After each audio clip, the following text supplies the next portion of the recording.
Trabajé 10 años en Dinamarca y mandé todos mis ahorros para comprar un terreno, pero al volver descubrí que mis padres se lo gastaron todo en mantener a mi hermana porque ella no encontraba trabajo.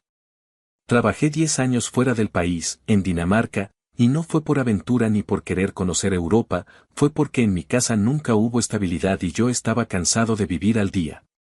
Conseguí ese trabajo a los 20 y pocos, y desde el principio me metí en la cabeza que iba a usar esa oportunidad para algo grande, no para gastarlo en tonterías. Mi idea era simple, ahorrar lo suficiente para volver a Estados Unidos y comprar un terreno, algo propio, algo que me diera una base después de tantos años sintiéndome como un invitado en todos lados.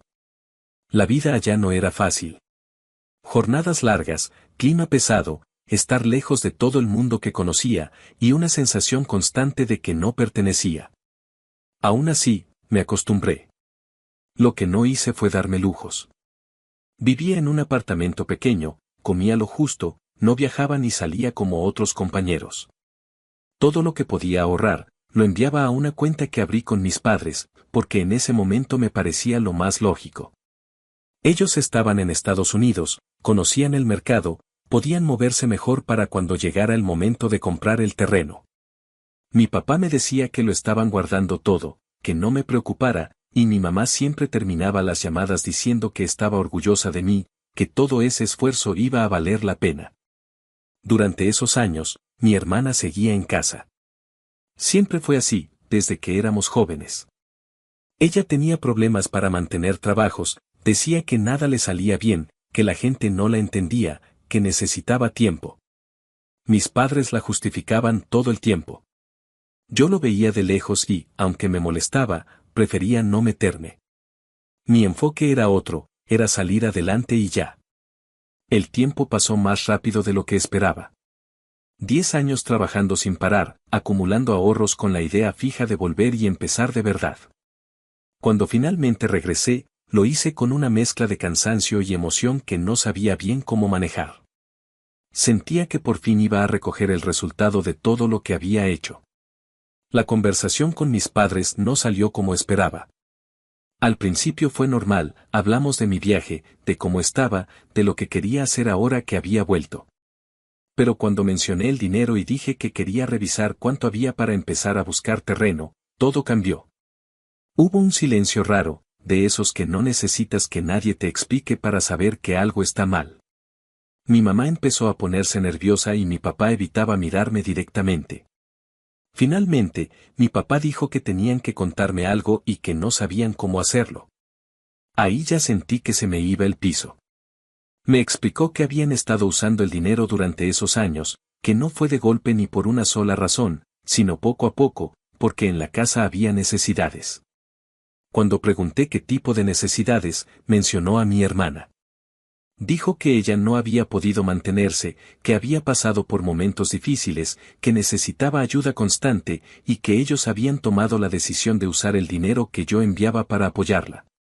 No lo entendí al principio. Le pregunté directamente cuánto quedaba y me dijo que casi nada. Esa frase fue la que me hizo reaccionar. 10 años trabajando, enviando dinero cada mes, sacrificando todo, y lo que había al final era casi nada. Sentí una mezcla de enojo y desconcierto que no sabía cómo manejar. Les dije que cómo era posible que no me hubieran dicho nada, que por qué tomaron esa decisión sin consultarme. Mi mamá intentó justificarse diciendo que pensaron que lo entendería, que al final éramos familia y que mi hermana lo necesitaba más en ese momento. Mi hermana estaba ahí y se metió en la conversación diciendo que ella no había pedido que hicieran eso, pero luego reconoció que sabía de dónde venía el dinero y que simplemente lo aceptó porque no tenía otra opción. Esa parte fue la que más me golpeó, porque no fue un error aislado ni una urgencia puntual, fue algo que todos permitieron durante años. La discusión no llegó a nada útil. Yo estaba demasiado molesto y ellos demasiado a la defensiva. Salí de la casa sin saber muy bien qué iba a hacer, pero con una idea clara en la cabeza, no podía dejar eso así. No después de todo el tiempo, de todo el esfuerzo, y de dar por hecho que podía confiar en ellos para algo tan importante. Actualización 1. Pasaron un par de semanas desde ese día y, aunque al principio estuve más enfocado en calmarme y procesar lo que había pasado, llegó un punto en el que entendí que no podía quedarme solo con la versión que ellos me dieron. Necesitaba ver exactamente qué había pasado con el dinero, no lo que me contaron entre nervios y justificaciones. Fui al banco y pedí acceso completo al historial de la cuenta. Pensé que sería algo incómodo, pero no tanto como terminó siendo cuando empecé a revisar los movimientos con calma. Lo primero que noté fue que no había un solo retiro grande que explicara todo, no era como si hubieran usado el dinero para una emergencia puntual o una deuda fuerte. Eran muchos movimientos pequeños y constantes a lo largo de los años, como un goteo que nunca se detuvo. Transferencias mensuales, pagos recurrentes, compras en diferentes tiendas, gastos en cosas que claramente no eran básicas.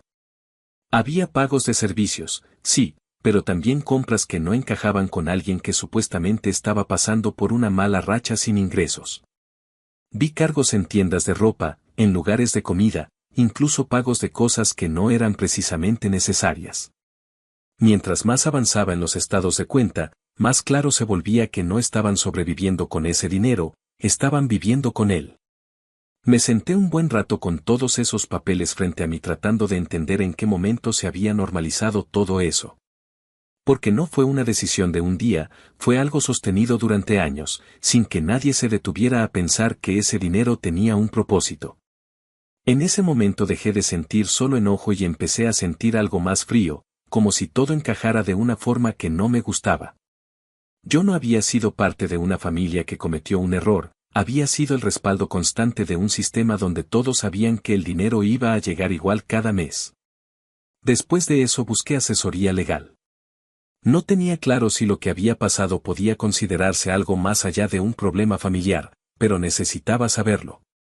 El abogado revisó conmigo los documentos, los movimientos y la forma en la que estaba estructurada la cuenta.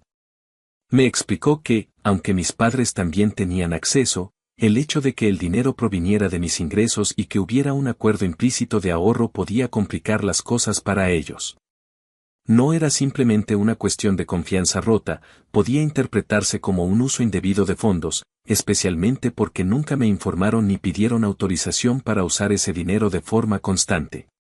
Esa conversación fue un punto de quiebre porque hasta ese momento una parte de mí seguía pensando que todo esto se quedaría en una pelea familiar grande, dolorosa, pero interna.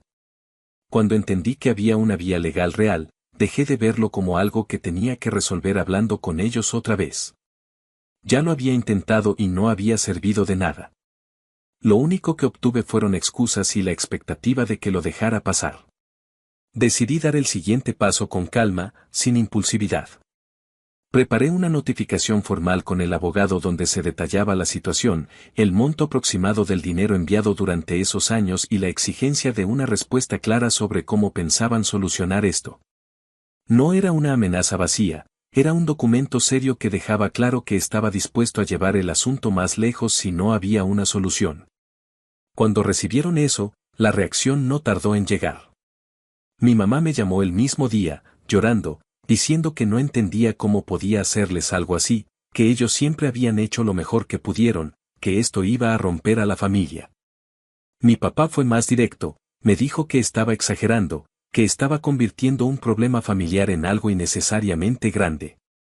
Ninguno de los dos negó lo que habían hecho, pero tampoco asumieron realmente la responsabilidad, todo giraba alrededor de cómo mi reacción era el problema. Mi hermana, por su parte, tardó un poco más en aparecer, pero cuando lo hizo fue con un mensaje que me dejó claro que nada había cambiado en su forma de pensar. Me escribió diciendo que no podía creer que estuviera dispuesto a llegar a ese punto por dinero, que éramos familia y que esas cosas no se hacían entre nosotros. No mencionó en ningún momento que ese dinero era mío o que lo habían usado durante años sin decirme nada, todo se reducía a que yo estaba llevando las cosas demasiado lejos. Esa respuesta fue la confirmación final que necesitaba. Durante años había estado enviando dinero pensando que estaba construyendo algo para mi futuro, pero en realidad había estado sosteniendo una situación que nadie tenía intención de cambiar. No era solo lo que hicieron, era como lo justificaban incluso después de que todo salió a la luz. En ningún momento hubo una intención real de arreglarlo, solo de hacerme sentir culpable por no aceptarlo. A partir de ahí tomé distancia total. Dejé de responder llamadas que no aportaban nada y me concentré en organizar todo con el abogado. No era una decisión que tomé a la ligera, pero tampoco era algo que pudiera seguir postergando.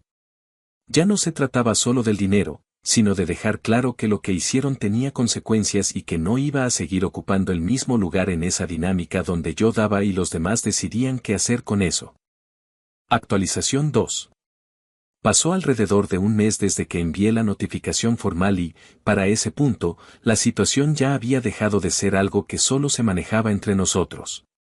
Al principio mis padres intentaron mantener todo en silencio, como si ignorando el problema fuera a desaparecer, pero cuando vieron que no estaba retrocediendo y que todo iba en serio, cambiaron la forma de reaccionar.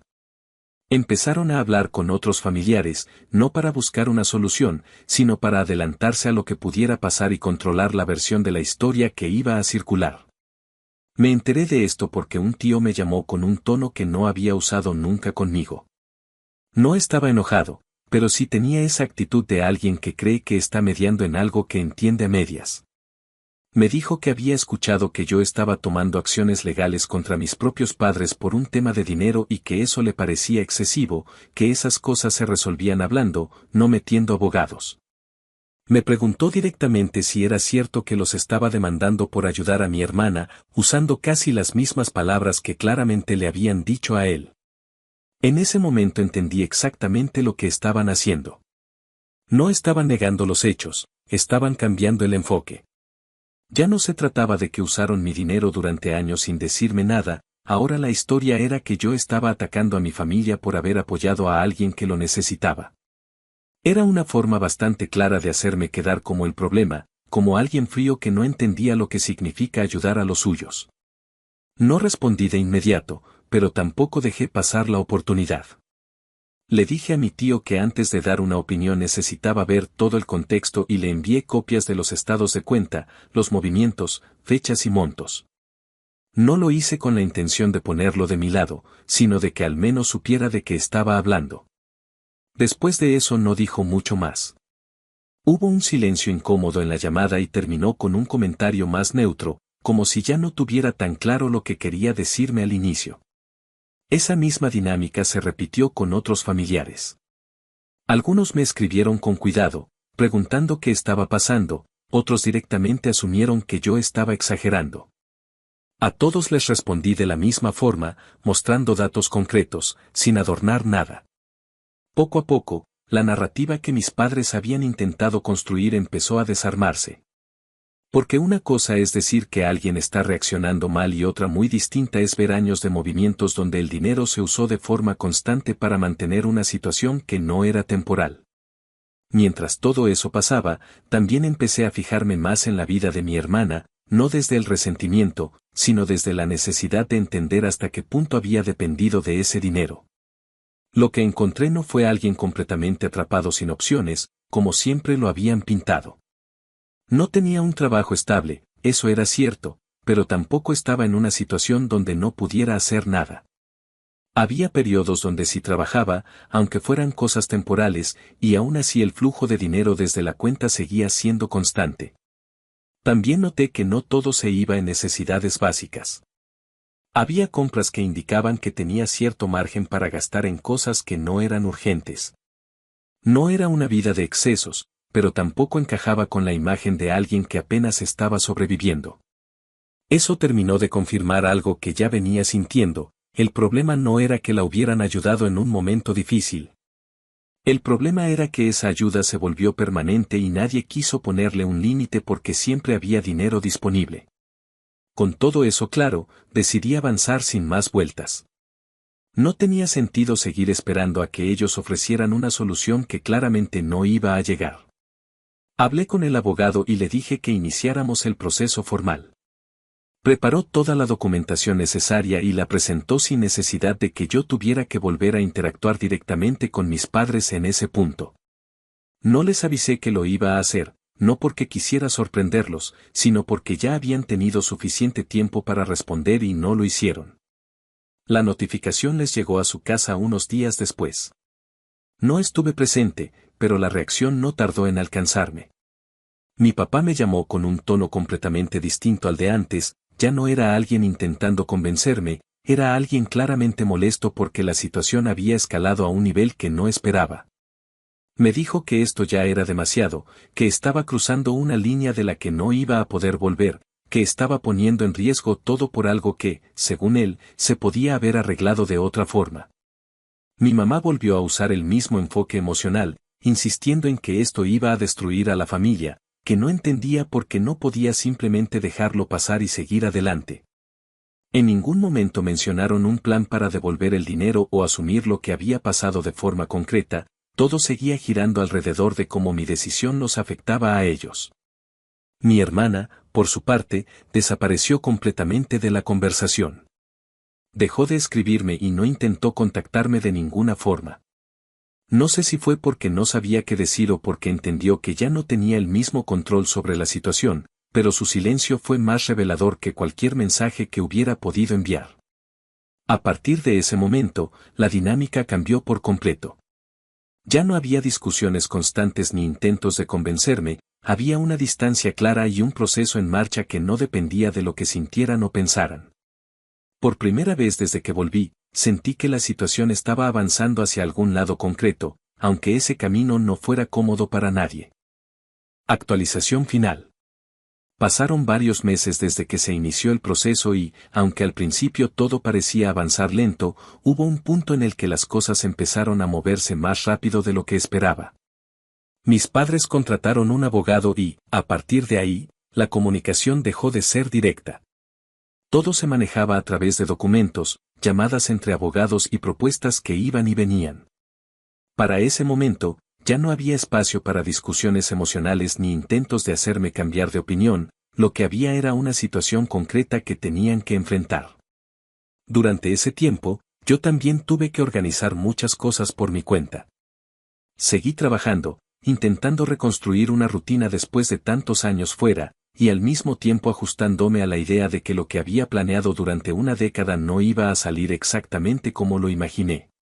No fue un proceso fácil, porque cada paso que daba me recordaba que estaba empezando desde un punto distinto al que esperaba, pero al menos ya no estaba en la incertidumbre de no saber qué iba a pasar. El caso nunca llegó a juicio completo.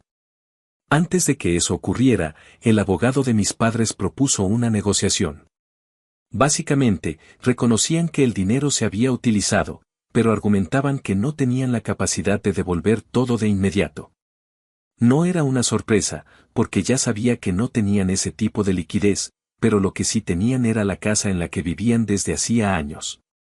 A partir de ahí empezó la parte más complicada de todo, porque ya no se trataba solo de números, sino de decisiones que iban a afectar directamente su forma de vida.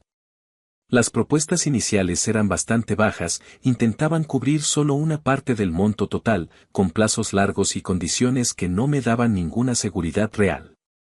Mi abogado fue claro en que eso no era suficiente y que, si era necesario, el caso podía seguir adelante. Eso puso presión del otro lado y eventualmente la conversación cambió. Empezaron a considerar opciones más serias, entre ellas usar la casa como respaldo para obtener el dinero. No fue una decisión que tomaran rápido. Según lo que me explicó mi abogado, hubo resistencia, discusiones internas y bastante tensión entre ellos. Pero al final, no tenían muchas alternativas. Continuar con el proceso legal completo implicaba exponerse a un resultado posiblemente peor, además de los costos adicionales que eso traería. Así que terminaron aceptando una solución donde hipotecaban la casa para cubrir una parte significativa del dinero que habían usado. No fue la totalidad, eso hay que decirlo claro. Nunca recuperé todo lo que envié durante esos 10 años, pero sí una cantidad lo suficientemente grande como para poder retomar mi plan, aunque fuera en una versión más ajustada. Cuando firmamos el acuerdo, no hubo un momento de alivio como tal, fue más bien una sensación de cierre, como si finalmente hubiera llegado a un punto donde ya no había nada más que discutir ni resolver en ese tema. Después de eso, el contacto con mi familia prácticamente desapareció. No hubo intentos reales de reconstruir la relación, más allá de un par de mensajes de mi mamá que llegaron semanas después. En uno de ellos me decía que todo esto había cambiado la familia para siempre, que ya nada iba a ser igual. No lo decía con rabia, sino con una mezcla de tristeza y reproche, como si la consecuencia principal de todo hubiera sido mi reacción y no lo que hicieron durante años. Le respondí una sola vez, sin entrar en discusiones largas.